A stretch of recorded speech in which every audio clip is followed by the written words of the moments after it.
GK kids. बगुला भगत और केकड़ा। एक वन प्रदेश में एक बहुत बड़ा तालाब था।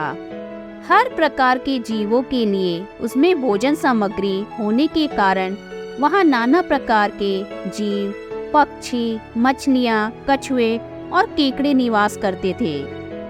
पास में ही बगुला रहता था, जिसे परिश्रम करना बिल्कुल अच्छा नहीं लगता था। उसकी आंखें भी कमजोर थी। मछलियां पकड़ने के लिए तो मेहनत करनी पड़ती है, जो उसे खलती थी। इसलिए आलस्य के मारे वह प्रायः भूखा ही रहता। एक टांग पर खड़ा यही सोचता रहता कि क्या उपाय किया जाए कि बिना हाथ पैर हिलाए रोज भोजन मिले। एक दिन उसे एक उपाय सूझा, तो वह उसे आजमाने बैठ गया। बगुला तालाब के किनारे खड़ा हो गया और लगा आंखों से आंसू बहाने। एक केकड़े ने उसे आंसू बहाते देखा तो वह उसके निकट आया और पूछने लगा, मामा क्या बात है, भोजन के लिए मछलियों का शिकार करने की बजाय खड़े आंसू बहा रहे हो? बगुले ने जोर से हिचकी ली और भराए गले से बोला, बेटे बहुत कर लिया मछलियों का शिकार, अब मैं यह पाप कार्य और नहीं करूँगा। मेरी आत्मा जाग उठी है, इसलिए मैं निकट आई मछलियों को भी नहीं पकड़ रहा हूँ। तुम तो देख ही रहे हो। केकड़ा बोला, मामा शिकार नहीं करोगे, कुछ खाओगे नहीं तो मर नहीं जाओगे? बगुले ने एक और हिचकी ली, ऐसे जीवन का नष्ट होना ही अच्छा है बेटे, वैसे भी हम सबको जल्दी मरना ही है। मुझे ज्ञात हुआ है कि शीघ्र ही यहाँ 12 वर्ष लंबा सूखा पड़ेगा। बगुले ने केकड़े को बताया कि यह बात उसे एक त्रिकालदर्शी महात्मा ने बताई है, जिसकी भविष्यवाणी कभी गलत नहीं होती।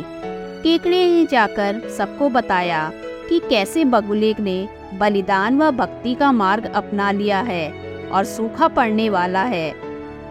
उस तालाब के सारे जीव, मछलियाँ, कछुए, केकड़े, बत्तख व सारस आदि दौड़े दौड़े बगुले के पास आए और बोले, भगत मामा अब तुम ही हमें कोई बचाव का रास्ता बताओ, अपनी अकल लड़ाओ, तुम तो महाज्ञानी बन ही गए हो। बगुले ने कुछ सोचकर बताया कि वहाँ से बहुत कोस दूर एक जलाशय है, जिसमें पहाड़ी झरना बहकर गिरता है। वह कभी नहीं सूखता। यदि जलाशय के सब जीव वहां चले जाए तो बचाव हो सकता है। अब समस्या यह थी कि वहां तक जाया कैसे जाए। बगुले भगत ने यह समस्या भी सुलझा दी। मैं तुम्हें एक एक करके अपनी पीठ पर बैठाकर वहां तक पहुंचाऊंगा, क्योंकि अब मेरा सारा शेष जीवन दूसरों की सेवा करने में ही तो गुजरेगा। सभी जीवों ने गदगद होकर बगुला भगत जी की जय के नारे लगाए। अब बगुला भगत के पौ 12 हो गई। वह रोज एक जीव को अपनी पीठ पर बैठाकर ले जाता और कुछ दूर ले जाकर एक चट्टान के पास जाकर उसे उस पर पटक कर मार डालता और खा जाता। कभी मुड़ हुआ तो भगत जी 2 फेरे भी लगाते और 2 जीवों को चट कर जाते। तालाब में जानवरों की संख्या घटने लगी।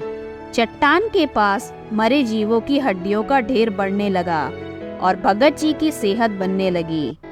खा खा कर वह खूब मोटे हो गए।